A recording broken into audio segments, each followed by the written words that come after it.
York that everybody is reading as fast as they can. The book is called Call Her Miss Ross, and in it, author Randy Taraborrelli tells Diana Ross's good point and plenty of her bad ones. When he joined us, I asked him why why Miss Ross is so disliked by so many people, and here is his answer. She has a habit of making a public spectacle of herself sometimes.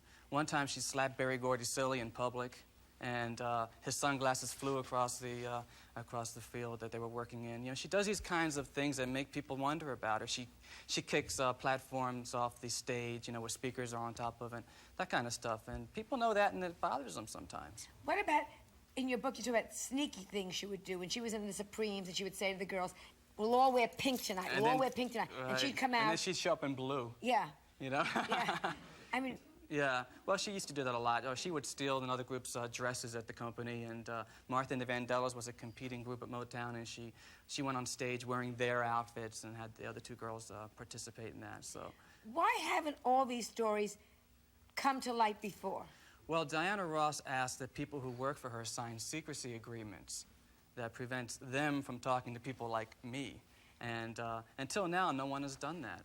No one has talked. Nobody's, you know, every time I've met her, I want to say she's always been lovely and adorable, and how nice to see you, and Joan and Diana, hello, kissy, kissy.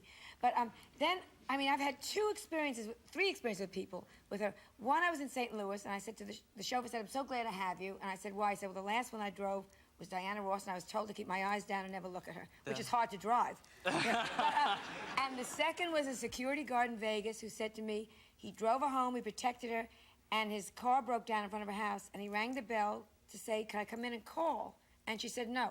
Right. And you say, I don't believe these stories. Right. But these... Well, she has these rules, and one of the rules that she has is that when you're in public with her, if you're working with her, you have to avert the eyes if she walks into the room. Avert the eyes. Another one is if you're going to talk to her, you're not allowed to speak to her unless she speaks to you first. It's kind of all these royal kinds of things. And then if you do talk to her, you have to call her Miss Ross. I think it's got a lot to do with insecurity, don't you? And stupidity. I mean, if these things... I mean, hasn't anyone said to her, who the hell do you think you are? Well, you know, she really doesn't think that she's acting strangely. She thinks this is real logical stuff, Joan. She thinks it's real rational stuff, yeah. So, and no one... Well, no one has the nerve. No one has the nerve. No one has the nerve to quit and say, that's it, honey, pick a finger, I'm leaving. and why... I mean, like... Of all of us that achieve any kind of stardom, you try to be nicer to people. Well, if she's guilty of anything, it's just a lack of graciousness, I think. And lack of manners, isn't it? And manners and tact. You know, I mean, you can be determined and ambitious and complicated and reaching for the stars, but I think you don't have to be thoughtless. Don't you agree? Oh, absolutely. What was her background that made her this way? Do you think it comes out of like a very bad... Well, you know, was her home life bad? Well, somebody told me that even when she was a kid back in the Brewster Projects, that she still was snotty back then. You know, and that was way before she was famous. She's always been like this. She's always been very self-centered and anxious to make it at whatever cost.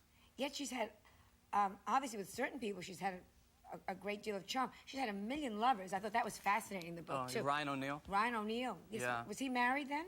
No, he wasn't. Yeah. No. She's been out with married men, which I'm surprised. Well, yeah, Smokey Robinson, way back when she was 18 years old, and another guy along the way named Brian Holland. Yeah. She's had an interesting love life, but Berry Gordy, of course, was the love of her life. And still is, don't you think? I think so. I think that will always be the case, even though they don't speak to each other anymore. Yeah. They don't speak to each other at all? Not really. Berry Gordy was the founder? He was the guy who really made Diana Ross a star, and then she left Motown in 1981, and from that point on, you know what? She left with a couple of $100,000 to her name after all those years of making hits. After 20 years of hit records, she had a couple of $100,000 to her name. Now, why was that? Because all the money went to Berry Gordy. Well, no wonder they're not talking. Now, what about, she's very wealthy now. But she's very wealthy. In the book, and she's theoretically married to a very, very rich man. When she married her present husband, Arne Nace, he was said to be one of the richest men in the world. Yes. As it turns out, she has more money than he's got. And, you know, not only that, but she paid for her own wedding. She what? She paid for her own wedding. Yeah. You know what? They said it cost $1 million, and she told a friend, she said, well, they must think I'm crazy. I wouldn't spend $1 million on a wedding. It only cost me $500,000. But it was a great wedding. Is he rich, though? He's rich. He's got $25 million, so... And she's got what? and she's got 75 million. So she did very well from the time when she left Berry Gordy. Yeah, well, she got 25 million or so when she signed with RCA Records, and then she's just been pretty shrewd with her investments. She's a good businesswoman, isn't she? Yeah, I think she is. I think she is. You know, and she is generous too. You know. Yeah, because also, and I must say in the book you talk about that also. Yeah, you know, she gave Mary Wilson money to buy a house, which I thought was really fascinating. Now, what happened with that? There's a whole lot of stories about she and Mary Wilson. They met at the Motown reunion. Remember reading about that? And she pushed Mary Wilson. Right. And but Mary pushed her off the stage, sure. and Mary Wilson cried, boo-hoo-hoo, and then denied it. And then Diana denied that she did it? Yeah. Yeah, well, of course. But both Mary and Diana did not want to appear on that Motown special in the first place. And they were kind of bullied into it from Motown. And when they did appear, they both went with chips on their shoulders, anxious to make a scene, I think. And a scene did result from that, yeah. What about where she is now? Again, there are rumors that Whitney Houston, she's terribly jealous about Whitney Houston. Is that so? Well, it seems to be that she is jealous of Whitney, but she'll deny that, you know. I mean, she doesn't think that people should know that about her. But people that I know who know her a lot better than I do have said, yeah, she can't stand the fact that Whitney's having hit records right now, and she's not. She's not having. What happened to the hit record? Well, the last record, the Workin' Overtime, yeah. You know, it was a flop. Lowest charting, poor selling album of her career. She needs to stop and listen to advice, I think. She doesn't listen to advice anymore at all. And she thinks that she knows it all, so it's kind of tough for her. Now, here's a talented lady, a beautiful lady, smart lady, that's just disliked by everybody and not listening to everybody. Don't you think she should stop and say, wait a second, what am I doing wrong? Is there anyone you think that can control her? I don't think so. You know, her best friend is Suzanne DePass at Motown Records, and do you know that she calls her Miss Ross? Her best friend calls her Miss Ross? Yes, yes. Does the best friend make money on her?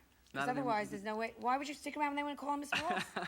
Oh, it's a very strange relationship. I don't think that there's anybody, I don't know for sure because I'm not close to Diana, close enough to be able to answer the question thoroughly, but from what I can gather from 403 interviews for the book, I don't think that there's anybody who can sit down with her and say, hey, look, what, are you crazy? Yeah. You know, I don't think that Lighten there is. up. Yeah, what lighten about up. Michael Jackson? Yeah, Michael Jackson. Does he really wanted to be Diana Ross? Was she aware of this? Well, Michael's told... Oh, he does! Absolutely, don't you think?